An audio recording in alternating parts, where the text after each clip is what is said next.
It is difficult enough to determine the role of sports in the real world that you can imagine the tough decisions that an athletic director must make on a daily basis as they incorporate athletics into an academic institution.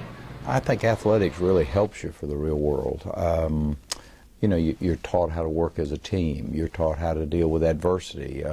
Sometimes you get a bad call, and you just, you know, you live with that one and you move on to the next play. There's really no difference between a student athlete and a student. That's why we call them student athletes.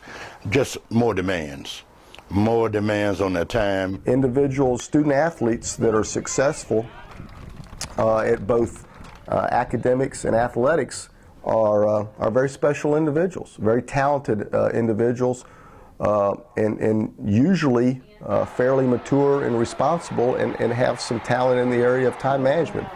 The Florida State Seminoles have faced some bad calls lately. A notorious cheating scandal that left Bobby Bowden answering some tough questions when the Seminoles made the trip to the Music City Bowl, with nearly 24 players left behind because of a cheating scandal. You got 22 guys. Now, a lot of them played that they can't play.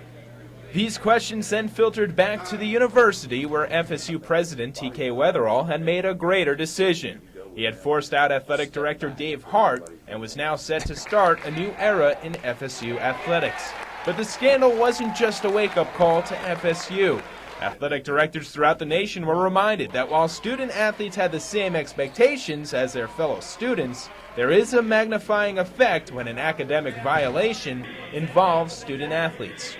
There's plenty of blame in that. You can blame the president, probably should have known something too. There's plenty of blame to go around. But that's part of athletics, and that's one of those learning experiences. Were other students involved? Yes. Did they go through the honor code? Yes. Did certain actions happen to them? Yes. Because they weren't playing in front of 20 million people? You don't know. What we want to do is a good merger between academics and compliance, so that our compliance people and our academic people work hand in hand every day with our student athletes. While the Seminoles prepared shorthanded for their Music City Bowl, an institution in Nashville was in its 4th year of a revolutionary plan.